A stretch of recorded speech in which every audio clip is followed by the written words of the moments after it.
Recording in progress. Good morning, world, from beautiful Farmington, New Mexico, where it's almost spring. I mean, it's 60 degrees out there today. Go figure. It's hard to believe it's Christmas when it's this nice out. But we're here, and everybody is hanging in there. Steve is in the hospital with pulmonary embolism and getting treatment as we speak, and so I think he's going to be okay. Bill Clark is recuperating from a cast on his foot to let it heal. George is doing better. Ron is getting stronger. So all of our people are healing. So we look forward to a 2026 of having people back with us. We're a little light on people today, but we have the kids here. So I've got 5 little girls, and they'll be in to help us sing in a little bit. Our mission statement is to positively affect our world by extending peace, love, spirituality, understanding, and friendship to all people with grace and gratitude.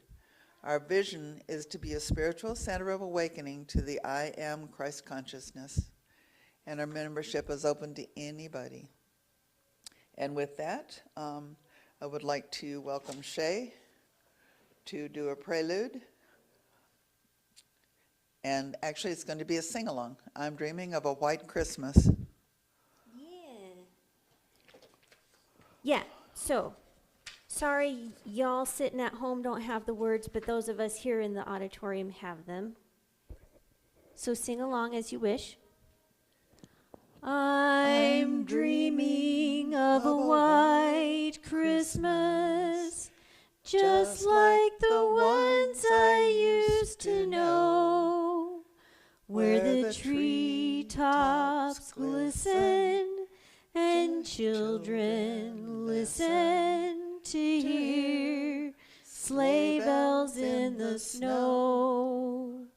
I'm dreaming of a white Christmas, with every Christmas card I write.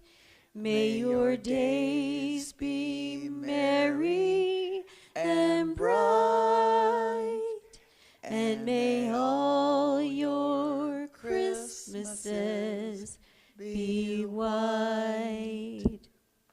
I like that song, but I always want to do that one thing like Bing Crosby does where he kind of yodels the words out. I just love that. I think that's so beautiful.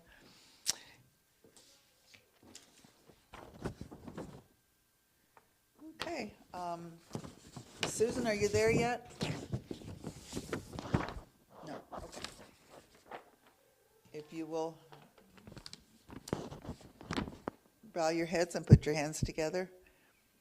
Father, your peace is mine. What have I to fear that anything could rob me of what you would have me keep? I cannot lose your gifts to me, and so the peace you gave is with me still, in the quietness, and in my own eternal love for you. Namaste. Stay. And I think we have another, nope. Yep, we have another song. Have yourself a merry little Christmas. We're going to sing that one, Have Yourself a Merry Little Christmas, and then a Christmas song right after it. So, have yourself a merry little Christmas. Let your heart be light. From now on our troubles will be out of sight. Have yourself a merry little Christmas. Make the Yuletide gay. From now on our troubles will be miles away. Here we are as in olden days, happy golden days of yore. Faithful friends who are dear to us, gather near to us once more. Through the years we all will be together if the fates allow. Hang a shining star upon the highest bough, and have yourself a merry little Christmas now. What else are we going to sing? The Christmas song. Okay. Next page. Next page. Chestnuts roasting on an open fire. Jack Frost nipping at your nose. Yuletide carols being sung by a choir, and folks dressed up like Eskimos. Everybody knows a turkey and some mistletoe help to make the season bright. Tiny tots with their eyes all aglow will find it hard to sleep tonight. They know that Santa's on his way. He's loaded lots of toys and goodies on his sleigh. And every mother's child is gonna spy to see if reindeer really know how to fly. And so I'm offering this simple phrase to kids from 1 to 92. Although it's been said many times, many ways, Merry Christmas to you. Although it's been said many times, many ways, Merry Christmas to you. Well, we're almost a choir. Okay. And with that, we have a reflective moment.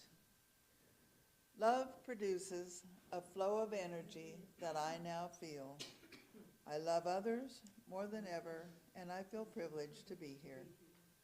Love flows from one person to another as we create an atmosphere of holiness, and so it is.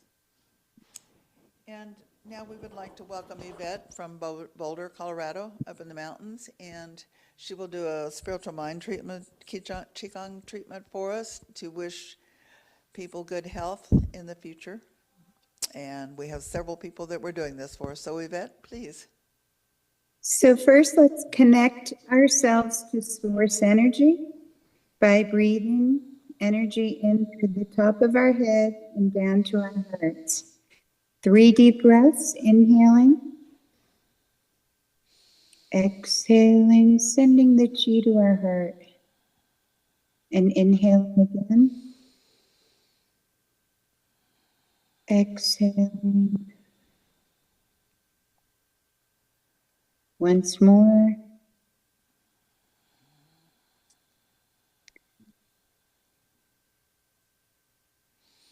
and now we'll call to mind all the people we know in need of extra chi, extra source energy, and all the situations happening, the flooding, the fires, the power outages.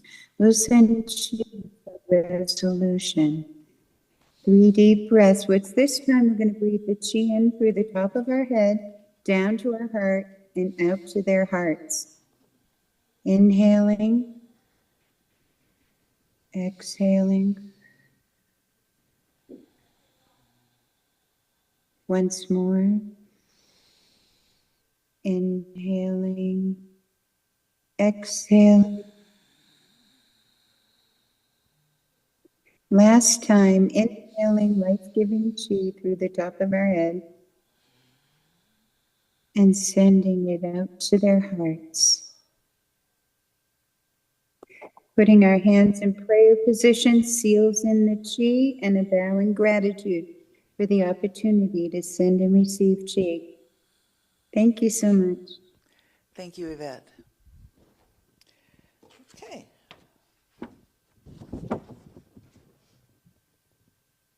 We have a spiritual reading by Shay. It's a love poem. Not a poem, a letter. A letter, okay. This is by Elizabeth Gilbert. I'll just use this Okay. mic. She writes a letter from love to herself every week, and she publishes it for people to read and invites people to write their own letter and send it to her to read. So the question this week, dear love, what would you have me know about learning how to dote upon myself? It says, dearest little radish, we would like to see way more of it, so thanks for asking. Do you remember when your first sponsor gave you a compliment once and you brushed it away immediately, deflected it, dodged it as if her kind words were a bullet, and you were Neo in the Matrix? You can't even remember now what the compliment was, but you do remember her putting her hand on your arm gently as she pointed out what you had just done, the way you had ducked her kindness as if it could hurt you, and you certainly remember what she said. Try this, Lizzie. When someone gives you a compliment, rub it in like lotion. How uncomfortable that made you. How deeply you felt. That can't be right, can it? Can we ask you a question, tender heart? Simply put, why not? Why can't it be right to rub kindness into your own skin like lotion? Can we ask you what is so frightening about the idea of simply receiving praise, kindness, or love, or allowing good things to be said about you and allowing them to be true, or heaven forbid, even saying good and kind things to yourself about yourself? What do you think will happen to your spirit if you let goodness in? We heard the word that instantly arose in your consciousness at that question, spoiled. Such an interesting word. We see you. We see that you are afraid you will become spoiled if you take goodness in. Isn't that a word that is directed at children? Wasn't that word a terrible threat when you were a child? Didn't you learn that there is nothing worse than a spoiled child, dank and ruined like meat or milk gone bad? Is that what you think will happen if you let goodness in? Do you think good things, kind words, loving encouragement, and tender affection will rot you and ruin and spoil you? Oh, you sweet little tiny baby puppy, I'm sorry you think this. And if you do think this, no wonder you dodge praise and affection and compliments. No wonder you have trouble imagining that you could be somebody worth doting upon. Honey, can we tell you something that is really important for you to understand? It is not loving kindness that spoils people. It's the opposite. Cruelty and the withholding of tenderness is the ruination machine of the fragile, beautiful human spirit. It is loving kindness that heals people. It is sympathy, forgiveness, and gentleness, and grace that makes people well and peaceful, and yes, good. You can't scare or bully someone into becoming a person of calm, centered, gracious, contented integrity, but you can love them into it. We can love you into it. We can love you into peace. Love actually is the only doorway into peace. Let us dote upon you, you sweet little bow tie of a soul. Unleash us, please. Let us teach you to trust us. Unleash the spirit of unconditional love upon yourself. Take your feet from the fire. Unclamp your jaw, your hands, your breathing. Come in from the cold. Remove the restrictions, the conditions, the hard law of if you do everything right, you might be safe. When have we ever told you that we need you to do everything right? How can you do everything right when you don't even know what's going on here? And when have we ever told you that we needed you to understand things in order to be safe? Child, you're having a memory now from when you were very small, and it sparks tears in your eyes just to recall it. It was your birthday, an early birthday. You were given the opportunity to make a wish. What did you wish for? You said in your head, I wish I always knew what to do. Goodness, that's a heavy wish for a child of what, 7 or 8 years? Why did you wish that you always knew what to do, little one? because your tiny brain had deduced that if you always knew what to do, then you would always do everything right. And if you always did everything right, you could stay safe and never get in trouble, and you would earn favor. Please give that heavy weight to us and do not pick it up again. Instead, pick up that little girl and put her in the lap of your heart and dote upon her. Ask her what she would like to eat. What would she like to wear? What kind of crayons and magic markers would she like to play with? Who are the friends who make her feel relaxed and joyful? And can we spend more time with them? Who hurts, attacks, and frightens her? And can we make absolutely sure she never has to be in a room with any of them again? Can you give her soft bedding, plenty of sunshine, time to read books and play? Can you let her know that she can eat everything that's in the fridge? Do you think this will spoil her? Do you think this will spoil you? If you think that, you do not understand the magnificence of our power, the power of love and what we can do, what we can turn you into if you will just let us. Open the door to us, sweetheart. We are dying to love you. We are right here, waiting to dote upon you so tenderly from now until the nuclear death of the sun and beyond. What a beautiful letter. Is that what it was? Is a letter. I love it. And it reminds us of what we were as children, but it also helps us to deal with the children in our lives that are coming up. You know, sometimes my great-granddaughter makes me cranky because she wants something now, and I have to remember not to hurt her little psyche, her little soul, by being cross or cranky with her.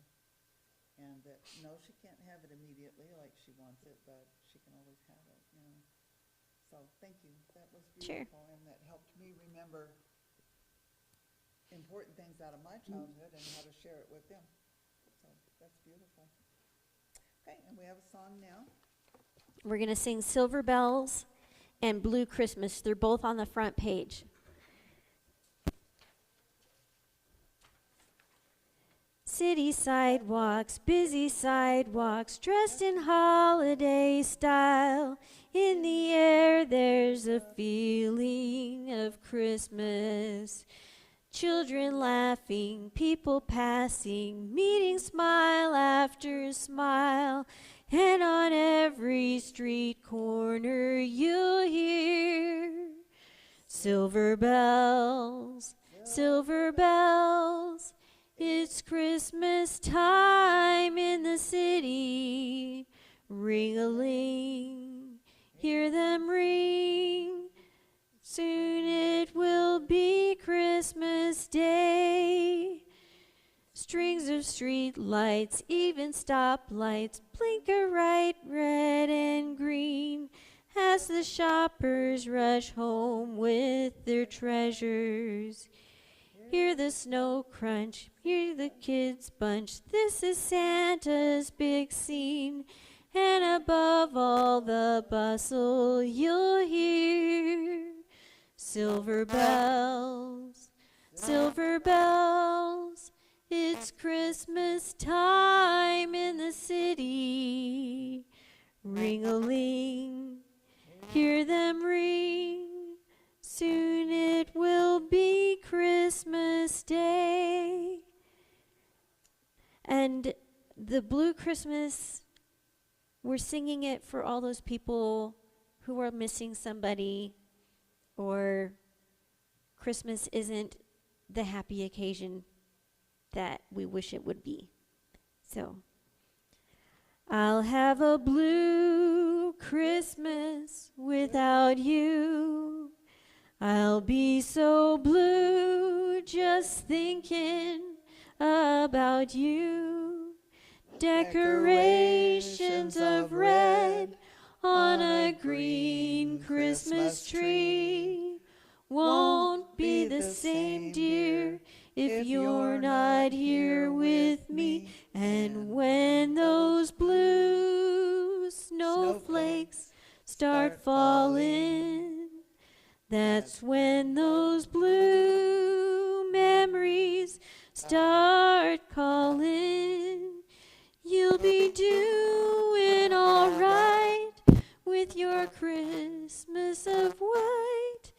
But I'll have a blue, blue, blue, blue Christmas. You'll be doing all right with your Christmas of white. But I'll have a blue, blue, blue, blue Christmas. And there again, I want to do it like Elvis. The memories that we have. Oh my gosh. Okay. Um, we have our wonderful Mark Wolfe all the way from Kentucky, and he's going to tell us who is the Prince of Peace, because this is a very important thing to know this time of year. So please welcome Mark Wolfe. Hey, Jerry, is that my cue? That's you. Okay, sweetie, I can hear Shay, but I cannot hear you. It's because I have a very defunct microphone, and it only works when it's right here in my mouth. Now I can hear you. Okay. Don't Sorry. want to miss anything.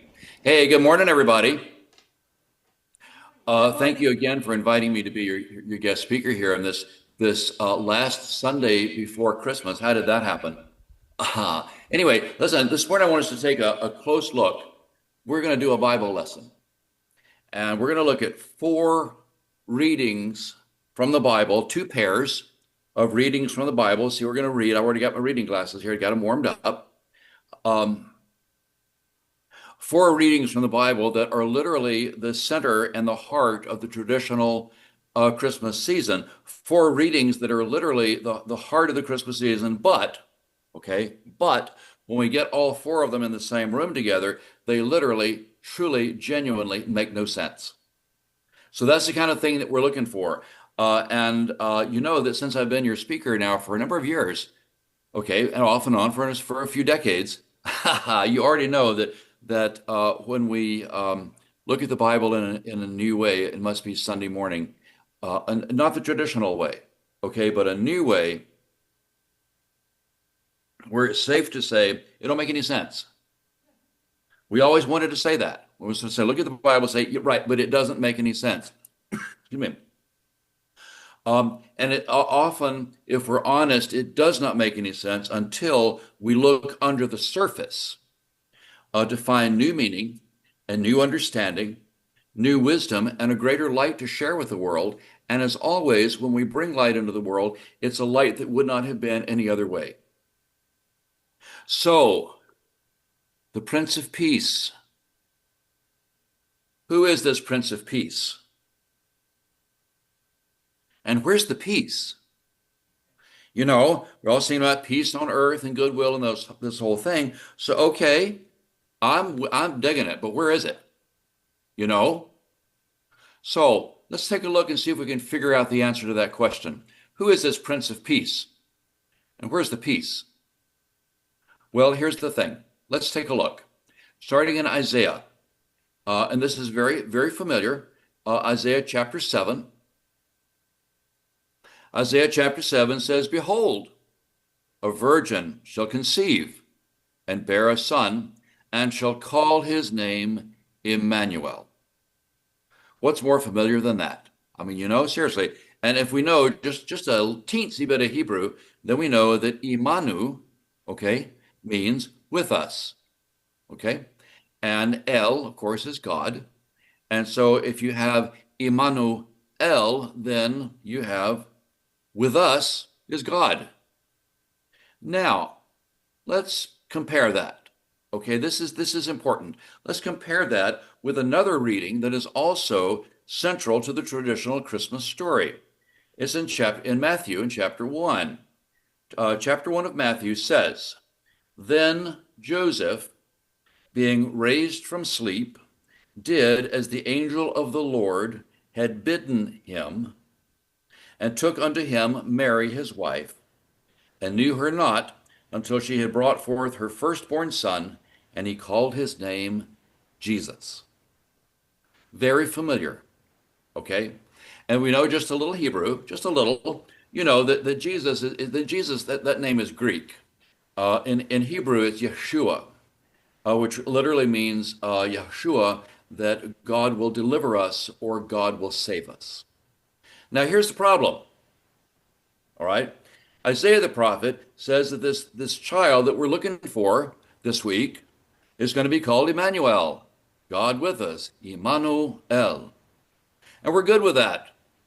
You know, think of this beautiful ancient song of Advent. O come, Emmanuel, and ransom captive Israel. Okay? Isaiah says that this is going to be Emmanuel. Then we turn to Matthew, and the angel says, you know, um, the child is going to be named Jesus, Yeshua, God will save. And we're good with that. We're okay with that. And everybody tries to imagine baby Jesus in the manger. But Isaiah says Emmanuel, and Matthew says Yeshua. And how can it be both? And what's really going on here? Either it makes no sense, or it's telling us to look below the surface and into the darkness and find ourselves a new light. Now, let's come back to that. But right now, let's move on to the second pair of readings. It's equally hard to understand side by side. Now, the first reading is again from Isaiah. You can't have Christmas without Isaiah. All right, Isaiah chapter 9. It says, this is very familiar. It says, for unto us a child is born, unto us a son is given, and the government shall be upon his shoulder, and his name shall be called Wonderful. You know, this is, you know, we know this from Messiah, from George Frederick Handel's brilliant, immortal oratorio, Messiah. You know, I can hear it being sang, and his name shall be called Wonderful, do, Counselor, do. Shay could do this. The mighty God, the everlasting Father, the Prince of Peace. We're digging it. We're loving it. Oh, the Prince of Peace. The Prince of Peace. But now let's turn back to Matthew. Okay, let's turn to Matthew. Let's hear what the rabbi himself has to say. Let's listen to what the rabbi himself has to say about this whole Prince of Peace thing. It's Matthew chapter 10. The rabbi says, think not that I am come to send peace on earth. I am not come to bring peace, but a sword. I am come to set a man in conflict against his father, the daughter against her mother, and the daughter-in-law against her mother-in-law. So, okay. So what are we supposed to do with this? You know, behold, the Prince of Peace comes, but the Prince of Peace says, right, and I'm coming with a sword. Sadly, tragically, that sword has visited every generation. Every generation has taken up the sword. Every generation has turned to God to justify their sword that they have raised against their neighbors. Now, here's an example. This is an interesting example. This really was the case before the First World War. You know, more than 100 years ago. Because I remember, this has been a few years ago all of a sudden, when my son was in the 11th grade. It was during the COVID lockdowns. Remember that? You know, everybody was at home, and you know, and so he was having the 11th grade on the kitchen table, and I was tutoring him in English, and we were study buddies in Spanish and history and some chemistry. We read The Great Gatsby together. We always remember that. And then we were studying World War I. Now, listen, right before the U.S. entered World War I, hamburgers, nice German name, hamburgers were renamed Liberty sandwiches. Okay, sauerkraut became known as freedom cabbage. And the cry of war went up. God wants us to go to war. God is on our side, and therefore God will bring us victory. God is telling us to go to war, and therefore God wants war. Sharpen the sword and bring the cannons. And so, we're looking at, my son and I were looking at this, and he sat back in the chair, and he has this dark and kind of puzzled look in his face, and he says, God does not want war. And in our heart of hearts, we know that. We know that. That's why we're so attached to this Prince of Peace. God does not want us to go back to war in another generation. And I can't imagine anything, I really can't, seriously, I cannot imagine anything that's more terrifying than having to send my gentle young son to war for the purpose of killing some other man's gentle young son. I cannot imagine such a terror that so many families have already endured. And that God would want such a thing. Seriously, listen to me. That God would want such a thing, that we should go to war against one another, and that God would want such a thing does not speak to me of a God who has earned our worship. And yet, what are we to do with this? This is from the book of Numbers. The book of Numbers, chapter 31. They went to war against the Midianites as the Lord commanded Moses. They slaughtered all the men, and Moses was angry with the officers of the army, and Moses said unto them, why did you spare the women? Deuteronomy chapter 2. The Lord our God delivered him unto us, and we smote him. We smote his sons. We smote all his people. And we took all his cities and utterly destroyed the men and the women and the children of every city, and we left none to remain alive. Deuteronomy 20. Thou shalt save alive nothing that breathes, but thou shalt utterly destroy them as the Lord thy God hath commanded thee. What then are we to do with this? And this is the reason right here why people who think get to this part of the Bible and they say, not for me. I'm done. Behold, the Prince of Peace comes. Why then does he come with a sword? What then are we to tell our children about this God of love? What would I tell my gentle young son who says God doesn't want war? What am I supposed to say? Listen, there's an answer. There's an answer. The funny thing, the beautiful thing, the funny thing, I guess, is it's hidden in plain sight. Listen, here's the thing. The prophet Isaiah, as we said, the prophet Isaiah told us about Emmanuel. Okay? Emmanuel. With us is God. So where is Emmanuel? Where is this spirit of Emmanuel, God with us? Where is God with us? Well, it's hidden in plain sight. Where is this Emmanuel? With us. That's what it says. God with us. Look around. Want to see Emmanuel? It's not hard to do. Look around. Look around right now. Right now, look around. God is with us.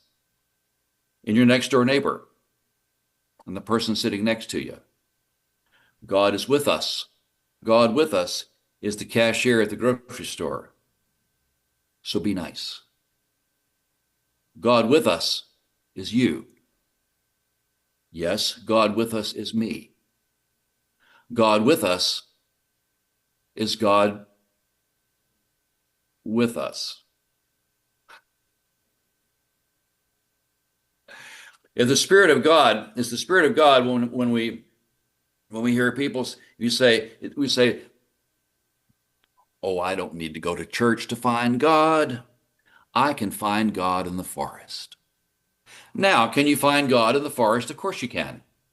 It's easy. It's real easy to do. And people say, oh, I don't read the Bible.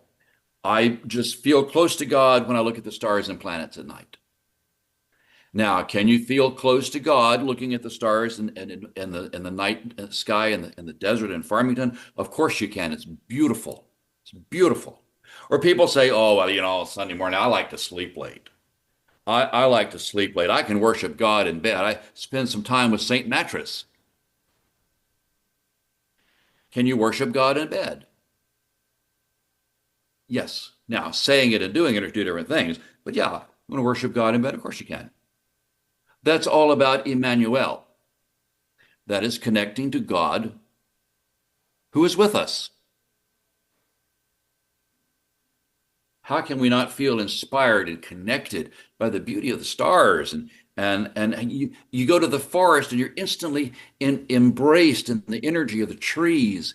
And you can ask Margaret about that, the energy of the trees, and you're uplifted and connected. It's amazing. It's like a miracle. But listen, connecting to Emmanuel, God with us, is not enough. Okay?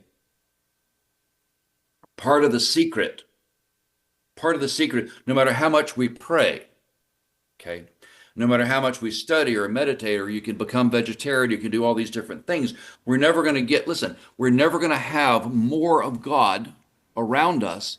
We're never going to have more of God with us than we have right here, right now. Okay, soak that in. In this moment, we are surrounded by and permeated by as much of God as there's ever going to be.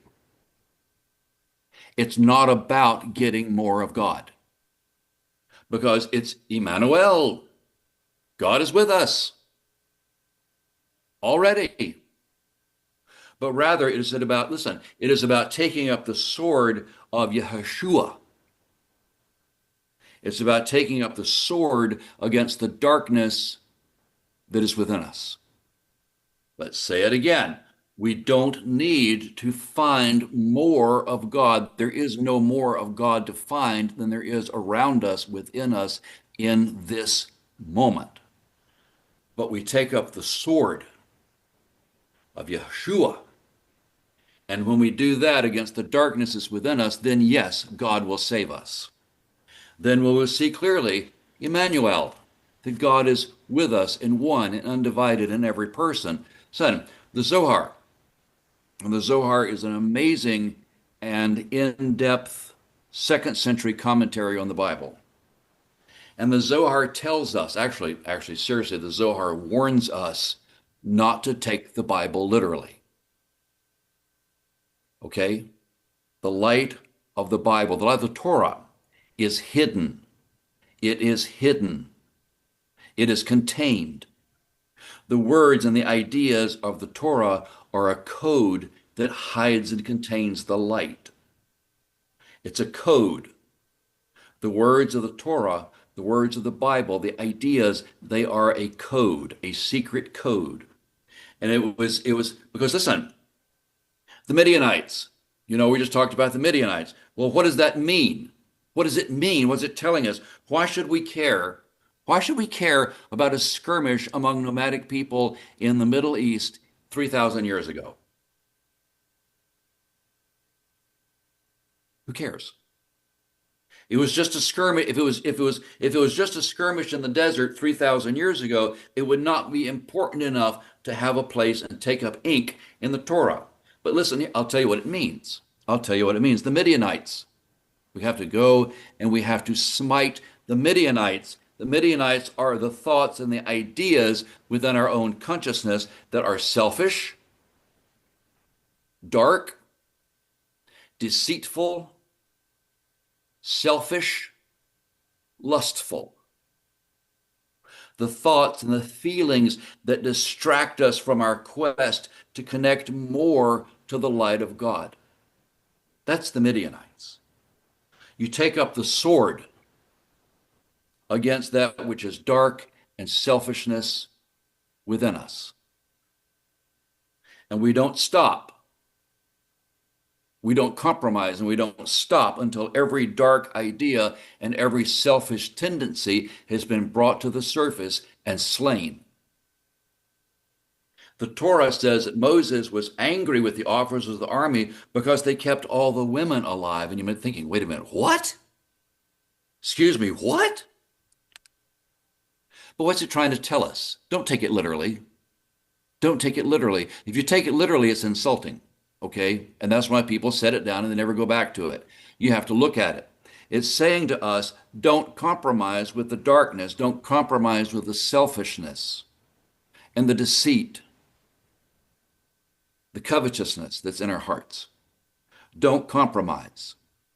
Because it's too easy to eliminate a negative habit or a negative, selfish, or unkind part of ourselves that we don't like. But I don't know, this negative thing, it's not that big a deal. It's not that bad. I mean, come on, what's the big deal? Listen, here's the thing. Okay, here's the thing. When we allow some negative or dark or selfish or angry or deceitful thing to remain, we have left an opening in our armor. We have left a hole, a receptive place in our aura to attract more darkness. We have invited more negativity to come to us. But we must instead take up the sword of Yeshua against the negativity so that God can save us. The Torah code says that the women and the men and the children are all to be slain. We're thinking, wait a minute, what? This is not a call for us to hurt one another. This is not justification for genocide or hurting like we have done for centuries. It never was that. We are not the enemy. We are not the enemy. We are Emmanuel, God with us. All right? Instead, we are commanded to take up that inner sword of Yeshua against the inner darkness that threatens our peace of mind. Okay? Say, you don't get to mess with my peace of mind. That's mine. And you can't take it from me. And I will take up the sword against any negativity that threatens my peace of mind. Or the negativity we enjoy. I enjoy it. It's a chink in our armor. Take up the sword. And the results of the negativity. Negativity always had results. And sometimes we just, you just kind of live with it. I'm saying take up the sword of Yeshua against that negativity. That's what it means when it says to slay the men and the women and the children, is to look at the results of your negativity and go after that as well. Now, some of you, listen, I know that some of you have already, in your minds, you have already gone to Ephesians chapter 6. I know you have.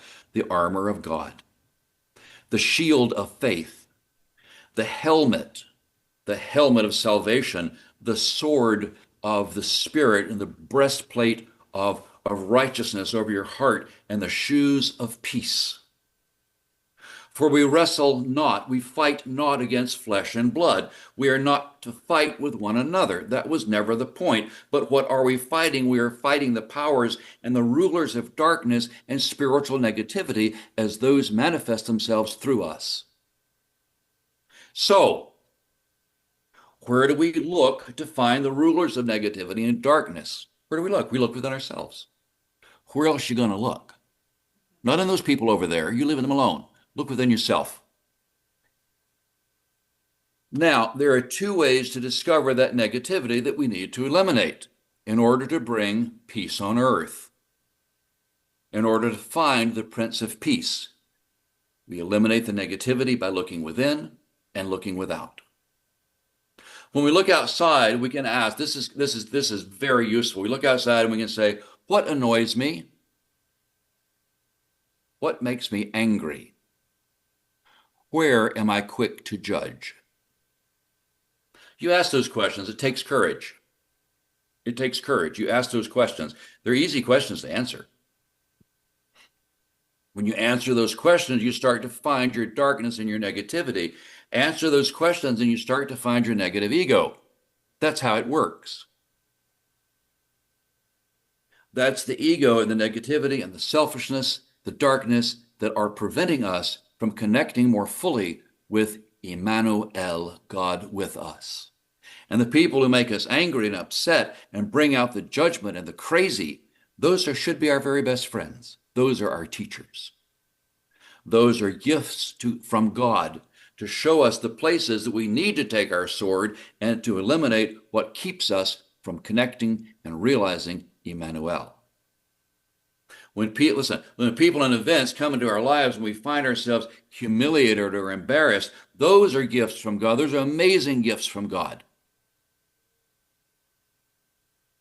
They reduces our ego. Because only your ego can be hurt. That's in Course in Miracles, only your ego. And when your ego gets hurt, it becomes less. And the less ego we have, the more of Emmanuel we have, and then the more light we have, and we move toward peace. We move toward the Prince of Peace who's waiting for us. There was a period of time in my spiritual path, several years ago, I've told you this before, and I purposely sought out situations where I knew that I would be embarrassed. This was an interesting exercise. And it might have looked like people were laughing at me.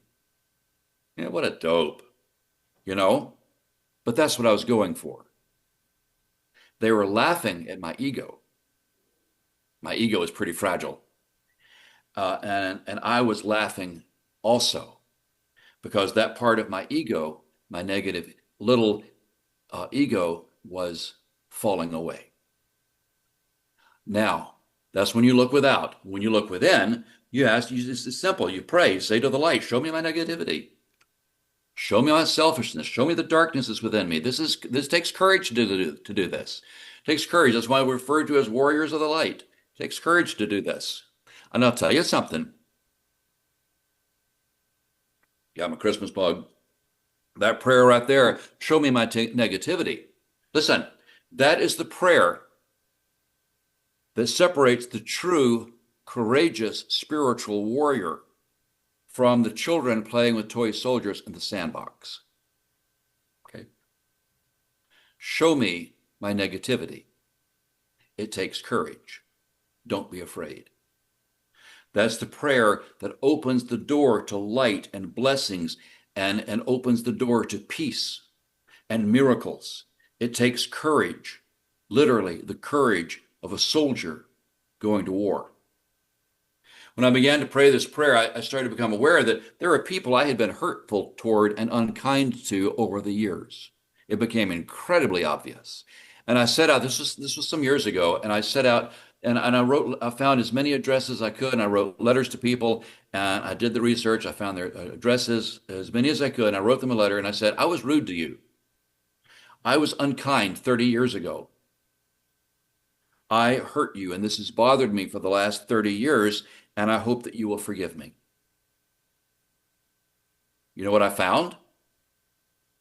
I found the Prince of Peace taking up the sword of Yeshua to the negativity within me and the ego within me, showed me the Prince of Peace. But the Prince of Peace has to bear that sword. Not a sword to take up against one another, but not a sword to justify nation against nation and genocide. But what I found was a sword against the anger and the rudeness and the arrogance and the pride and the hatred and the fear and especially the judgment that I found within myself, and there's plenty of it. Covetousness. Because Emmanuel, God with us, is not enough. Salvation is to take up the sword against the negativity and the ego and the darkness that's within ourselves. Want peace? That's how to do it. That's where it starts. And the fight against the darkness, God is with us. Emmanuel. But to come to the light of joy and to come to the light of blessings and peace, to come into the arms of the Prince of Peace, you need the sword of Yeshua first. Then God will deliver. Listen, this right here is the salvation of the world. Is that exciting? Isn't that exciting? We are the salvation of the world because we are Emmanuel. And crushing, defeating the enemy within ourselves with the sword of Yeshua allows that light of Emmanuel to shine within the darkness. And all the darkness on earth has no power against a single tiny candle. Now, let's take a look at Isaiah chapter 5. He says, the cruel man shall be brought down, and the arrogant man shall be humbled, and the eyes of the proud shall be humbled. Let's compare with Matthew. Rabbi said, "He that findeth his life shall lose it. He that loseth his life for my sake shall find it." Because when we cling to the ego and our negativity, we're going to lose that ego. It's going to be taken from us so that we will be humbled in order to find that light. So when we lose our negativity, we find the light. We find the Prince of Peace. We find God who is within us. Listen. A couple of weeks ago, I was your speaker, and we talked about this. We said we looked at the gospel story of Matthew, we looked at the gospel story of Luke, and we looked at how they're very different. Now I'm going to show you how they're the same. They both occur in the darkness. All right. The wise men from the east, they're following a star. What time? You don't follow a star in the daylight. You follow a star at night. And the shepherds, they're abiding in the fields and keeping watch over their flock by night. What it means is, if you want to find the light of Yeshua, you want to find the light of salvation, you cannot look in the light. You have to look in the darkness. They're talking about, we have to find the Christ child within. Well, that's great. You do have to find the Christ child within. But what does that mean? What are we supposed to do? Okay, well, I'm looking for the Christ child. It's got to be here somewhere. Where are we supposed to find that? You find it in the darkness. You find it in the selfishness and the hatred and the judgment and the deceitfulness and the lies and the arrogance and the rudeness and the covetousness and the selfishness and all of that. You look there. You go look in there. You go dig in there with the sword of Yeshua, and you will find the Christ child. That's where the Christ child is. That's what the story is telling us. You want to find the Christ child? Here's where to look. And that part that's saying, don't look here. Look there, because that's where you have to look. That's what the story is saying. You look in the darkness. You don't look in the light. We're good people. Yeah, we're good people. We have many good qualities, and we give and we share, and we're here this morning because we're good people and we want to be better, more connected, more filled with love, more filled with peace. And that's what we're doing right now. We're saying, let there be peace on earth. There is peace on earth, and it begins with me. And it does right now when we take up the sword of Yeshua against that inner darkness. We find that inner darkness and bring the light of love and joy and peace and forgiveness to it. Then what do you find back there? You find the Christ child, because the Christ child has to be found in the darkness. We are the salvation of the world. We are bringing that light right now, and it doesn't take all of us. It just takes some of us. Be brave, be courageous, be filled with light and joy, and take up that sword against the darkness within. Be courageous and say, yeah, there's darkness in here. And find that Prince of Peace waiting there, and bring that light into the world. That's what Christmas is about. It's joyful. It's victory. The Christmas story, like the Hanukkah story, is a story of victory. That victory is ours, and it belongs to all the earth. And it's so exciting this morning. Thank you. Thank you so much for allowing me to be your speaker here this last Sunday before Christmas. Very Merry Christmas to you. Joy, peace, all that. Jerry, back to you. Thank you, Mark. Wonderful words and a beautiful reminder of where the Prince of Peace lives. And all we have to do is look deep, and we can find him. And all we have to do is let go of all of those things you told us. Yes. And thank you for the reminder, because I do need reminding, always. You're a blessing to us. We wish you the very best of Christmas. Enjoy your few days off.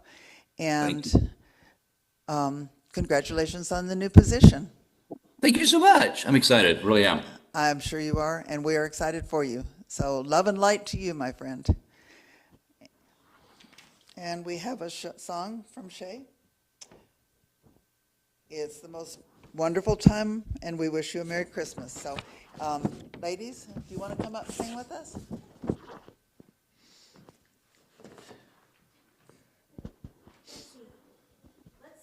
Let's change it up. Okay. Girls might not know it's the most wonderful time of year. Okay. You know Jingle Bells? And you know We Wish You a Merry Christmas? We'll sing those. Okay. They're on the same page. Do you want to stand up there? Is this on? It should be. No, wait. Okay. Yep, it's on. Okay. We'll start with Jingle Bells and then we'll wish you a Merry Christmas, okay? Jingle bells, Jingle all the way. Oh, what fun it is to ride in a one-horse open sleigh. Jingle bells, jingle all the way. Oh, what fun it is to ride in a one-horse open sleigh. Dashing through the snow in a one-horse open sleigh. O'er the fields we go, laughing all the way. Bells on bobtails ring, making spirits bright. What fun it is to ride and sing a sleighing song tonight. Oh, jingle bells, jingle all the way. Oh, what fun it is to ride in a one-horse open sleigh. Jingle bells, jingle all the way. Oh, what fun it is to ride in a one-horse open sleigh. Yeah, good job, ladies. We wish you a Merry Christmas. We wish you a Merry Christmas. We wish you a Merry Christmas and a Happy New Year. Good tidings we bring to you and your kin. We wish you a Merry Christmas and a Happy New Year. We wish you a Merry Christmas. We wish you a Merry Christmas. We wish you a Merry Christmas and a Happy New Year. Good tidings we bring to you and your kin. Good tidings of Christmas and a Happy New Year. Yay. Very good. Thank you, ladies. We appreciate your help. And while you're up there, is there anything you want to share with us today? You guys can step up closer to the microphone when you're speaking and pull it down. There you go. Today, we made ornaments.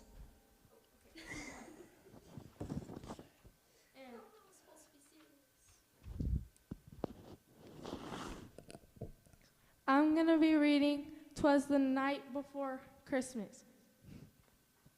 'Twas the night before Christmas, when all through the house not a creature was stirring, not even a mouse.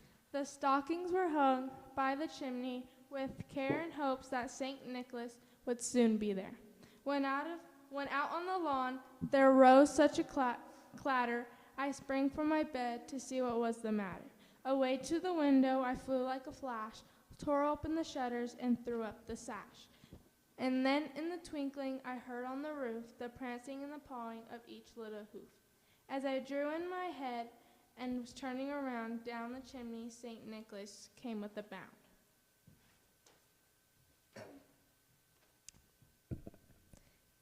His eyes, how they twinkled, his dimples, how merry, his cheeks were like roses, his nose like a cherry. His droll little mouth was drawn up like a bow, and his beard on his chin was as white as snow. He spoke not a word, but went straight to his work, and filled all the stockings, then turned with a jerk. Laying his finger aside his nose, and giving a nod up the chimney he rose. He sprang to his sleigh, to his team, and away they flew like down of a thistle. But I heard him exclaim, as he drove out of sight, Merry Christmas to all, and good night.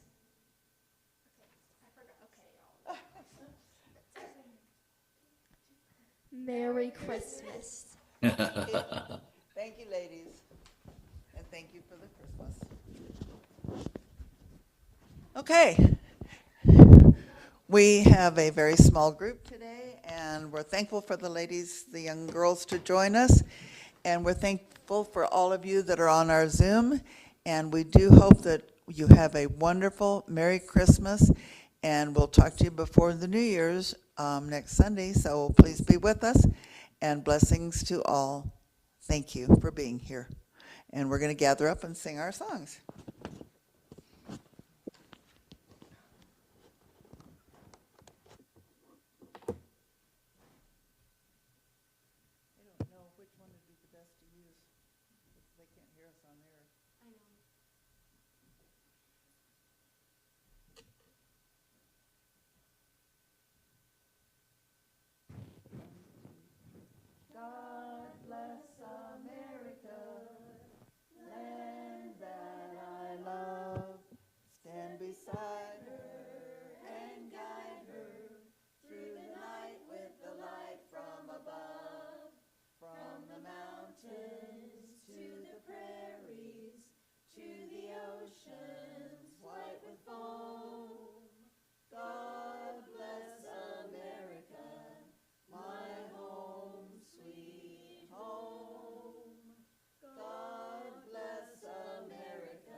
Thank you all for being here. Merry Christmas, and we'll see you next week. Amen. Amen. Thank you, girls, for being here. So good to see you.